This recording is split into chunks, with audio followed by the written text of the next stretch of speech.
La Néomisis est aussi longue que l'ancienne embarcation utilisée jusqu'à la fin de l'année dernière par les chercheurs de Roscoff, 12 mètres, mais elle est plus large et plus haute.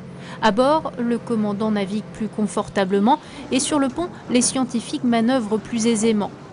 Depuis des décennies, ils réalisent des prélèvements pour étudier une quinzaine de paramètres physico-chimiques.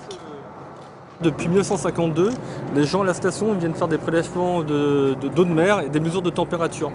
Donc on a des séries temporelles sur la température de l'eau de mer, l'une des plus anciennes de France, qui nous a permis de suivre depuis cette époque les variations et les évolutions de la température de l'eau de mer dans les eaux côtières au large de Roscoff.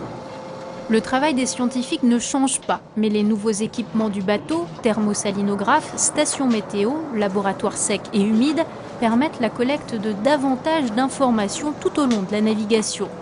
L'observation de plusieurs paramètres sur le long terme est primordiale pour les chercheurs. En 20 ans, ils ont constaté une élévation de la température de l'eau en Manche de 0,6 degrés. C'est dû très certainement au phénomène du réchauffement global.